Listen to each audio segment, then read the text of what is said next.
Message d'hommes disant qu'ils se masturbent sur ma vidéo, c'est pas drôle.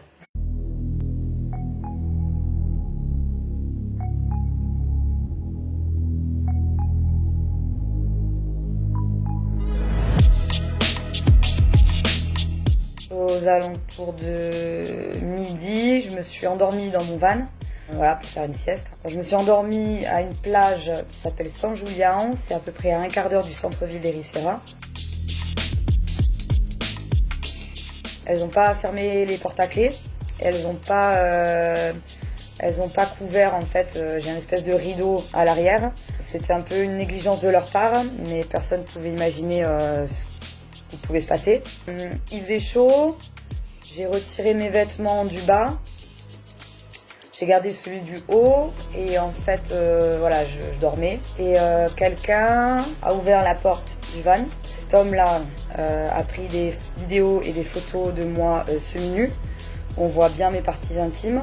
A pris un screenshot de mon Instagram avec mon nom et a commencé à divulguer la vidéo à des groupes sur WhatsApp.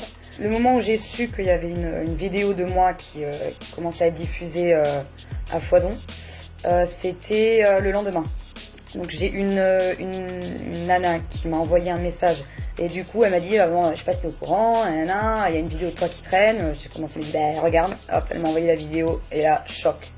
J'ai reçu des messages des États-Unis, d'hommes qui étaient aux États-Unis qui ont reçu ma vidéo, de personnes au Brésil, Luxembourg, Angleterre, Mozambique.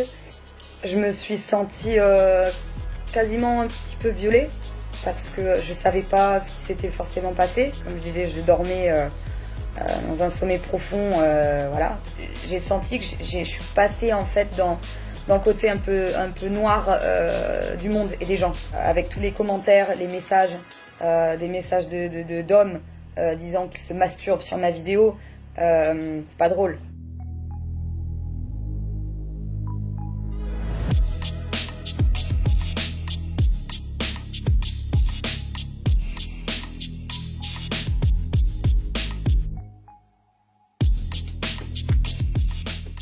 Aujourd'hui, je me sens mieux, mais je sais qu'il y a un petit truc en moi qui a été un peu cassé à cause de tout ça.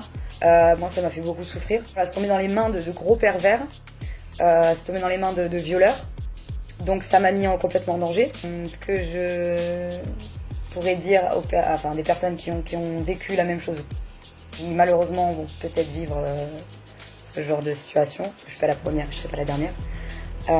C'est de rien lâcher. C'est de rien lâcher, c'est de demander du soutien, parce que tout seul c'est un peu compliqué. Il y a beaucoup de gens qui disent c'est bien, t'es forte.